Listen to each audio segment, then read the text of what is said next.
আমরা আপনারা জানেন যে আমরা খুব রিসেন্টলি একটা ন্যাশনাল কমিটি করেছি ফ্রি ট্রেড জোন বা ফ্রি জোনের জন্য এটাকে অ্যাসেস করার জন্য। সো গ্লোবালি এই ট্রেডের the ultimate set up is free zone, যেখানে আপনি অলমোস্ট মনে করতে পারেন যেটা একটা ওভারসিজ ট্রেড আমাদের, এখানে এসে কেউ প্রোডাকশন করবে, করে আবার দেশের বাইরে নিয়ে চলে যাবে।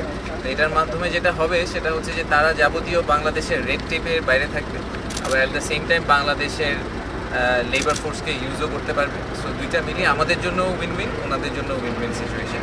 তো এইটার ব্যাপারে আমরা যেটা এখন করছি সেটা হচ্ছে আমরা একটা দুটা জায়গার মধ্যে আর কি ফাইনাল ডিসিশনটা নিব যে ফ্রি ট্রেড জোনটা কোথায় হবে। তার মধ্যে এইটা একটা প্রাইমারি বড় কনসিডারেশন লোকেশন আমাদের জন্য, যে এখানে আমরা ফ্রি ট্রেড জোনটা করতে পারি কিনা, যেহেতু লোকেশন হিসেবে এয়ারপোর্ট থেকে কাছে, পোর্ট থেকে কাছে, কানেক্টিভিটি আছে। তো এই ন্যাশনাল কমিটি যেটা আছে তারা কিছু গ্লোবালি যারা বড় বড় ফ্রি ট্রেড জোন অপারেটর আছে তাদের সাথে কথা বলছে, তারা নিজেরাও অ্যাসেস করছে, করে তারা ফাইনালি আমাদেরকে একটা রেকমেন্ডেশন দিবেন যে ফ্রি ট্রেড জোনটা এক্স্যাক্টলি কোথায় হলে সবচেয়ে ভালো হয়। তার মধ্যে এটা একটু one of the preferred locations. তো সেটা যদি হয়ে যায় তারপরে আমরা খুব দ্রুত এই কাজটা সম্পন্ন করার চেষ্টা করবো। আমরা চেষ্টা করবো যে এই বছরের শেষের নাগাদ অ্যাটলিস্ট আমরা একটা মাইলস্টোন প্রোগ্রেস বা এমন একটা পজিশনে চলে যেতে চাই যেখানে আমাদের লোকেশন ডিসিশন হয়ে গেছে, অপারেটর কে হবে ডিসিশন হয়ে গেছে, এবং আমরা কত দিনের মধ্যে ফ্রি ট্রেড জোন চালু করতে পারবো এটার ব্যাপারে খুব ক্লিয়ার একটা আমাদের রোডম্যাপ বা টাইমলাইন রেডি হয়ে গেছে। তো সেটাই হচ্ছে আমাদের টার্গেট। এবং যদি ফ্রি ট্রেড জোন আমরা আসলে করতে পারি তাহলে this will be a game changer for Bangladesh, absolutely a game changer. So we are really looking আমার যেটা প্রাইমারি ম্যান্ডেট সেটা হচ্ছে ইনভেস্টমেন্ট, যেটা জানেন, আর হচ্ছে জব ক্রিয়েশন বাংলাদেশের জন্য। তো আমি ইনফ্যাক্ট এই এপিএম এর যে হেডকোয়ার্টার নেদারল্যান্ডসে ওখানে গিয়েছিলাম গত মাসে। তো এবং ওনাদের পোর্টের যে ওনার তো বিভিন্ন দেশে পোর্ট অপারেট করেন, আপনারা জানেন যে ওয়ার্ল্ডের সবচেয়ে one of the biggest port operators. তো ওনাদের যেই সিইও, তার নিচে চিফ ইনভেস্টমেন্ট অফিসার বলে একজন আছে, উনি আমার চাকরিটা আর কি ধরেন ওনার ওই কোম্পানির হয়ে করেন।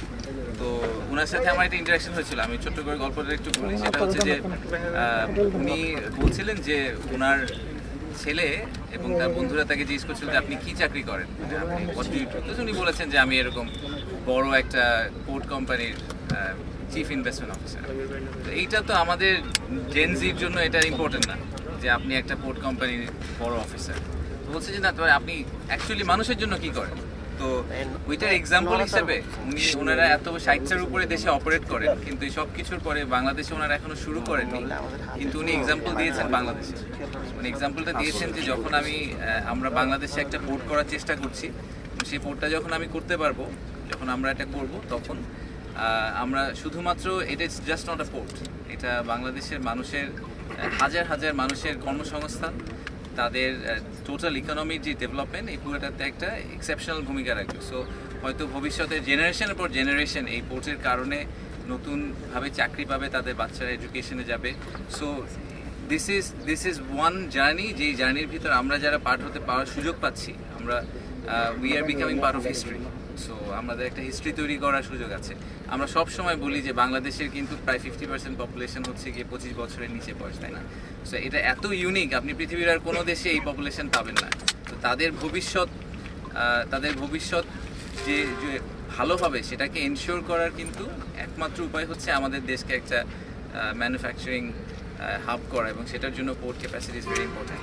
তো আমার সাথে ওনাদের যে কথা হয়েছে সেখানে প্রাইমারি যেটা ওনাদের অ্যাসেসমেন্ট সেটা হচ্ছে যে এখানে এই পোর্টটা করতে এটা একটা obviously state of the art এবং গ্রিন একটা পোর্ট হবে, এবং এই গ্রিন পোর্টটা করতে ওনাদের রাফলি $800 মিলিয়ন মতো লাগবে। এই পুরাটাই এফডিআই হিসেবে বাংলাদেশে আসবে, এখানে কিন্তু সরকার কোনো 1 টাকাও দিচ্ছে না, এবং পুরাটাই ওনারা বিদেশ থেকে ফরেন ডিরেক্ট ইনভেস্টমেন্ট হিসেবে আনবে। কনটেক্সট হিসেবে বলি, আপনারা জানেন যে বাংলাদেশের এফডিআই নাম্বারটা কিন্তু খুবই ছোট। আমাদের যেটা জেনুইন ট্রু এফডিআই যেটাকে আমরা বলি যে একুইটি হিসেবে যে নাম্বারটা ঢুকে, সেই নাম্বারটা কিন্তু প্রতি বছরই আমাদের 400, 500, 600, 700 মিলিয়নের বেশি আসে না। তো এই একটা প্রজেক্টে যদি আমাদের $800 মিলিয়ন এফডিআই আসে এবং এপিএম এর মতো একটা ভালো কোম্পানি থেকে, সেটা আমাদের দেশের ইকোনমির জন্য এবং ওভারঅল আমাদের ফাইন্যান্সিয়াল